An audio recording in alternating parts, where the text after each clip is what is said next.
Hey, I'm Rachel Ngom from She'sMakingAnImpact.com, and today I'm answering your questions. So I've got a question from Martha Measle, and she asks, how in the world did you even get started? I mean, from the very beginning. What did you do to get your foot in the door and educate yourself without getting incredibly overwhelmed? And this is such a good question. So back in the day, I would say this was 6 years ago, almost 7 years ago, which just blows my mind. I invested in a training that I knew would help me take my business to the next level.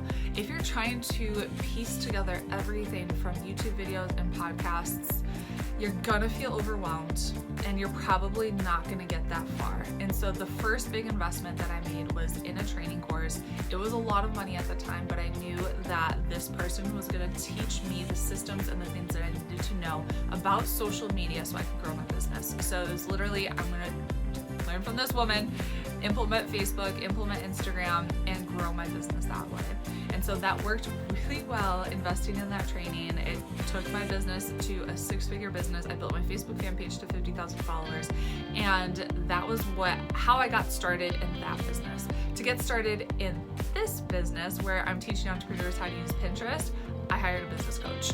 I knew that I had a lot of knowledge about the subject. I just didn't know how to make that into a business and actually monetize it. So I hired a business coach, which was a big investment for me at the time. But again, you gotta make those investments in yourself if you want your business to grow. You gotta treat it like a business. And that investment completely changed my life. And I was been able to grow a multiple 6-figure business in less than 7 months thanks to that investment. So find somebody who's doing what you want to do the way you want to do it. See if they can help you. See if they have a course. See if they do coaching, and make that investment in yourself, because when you make that investment in yourself, it pays itself back tenfold, 20-fold, a millionfold. So I hope that was helpful. Make sure to head to the blog She'sMakingAnImpact.com. I've got tons of tips and cheat sheets and tools to help you build your business. I'll see you later. Bye.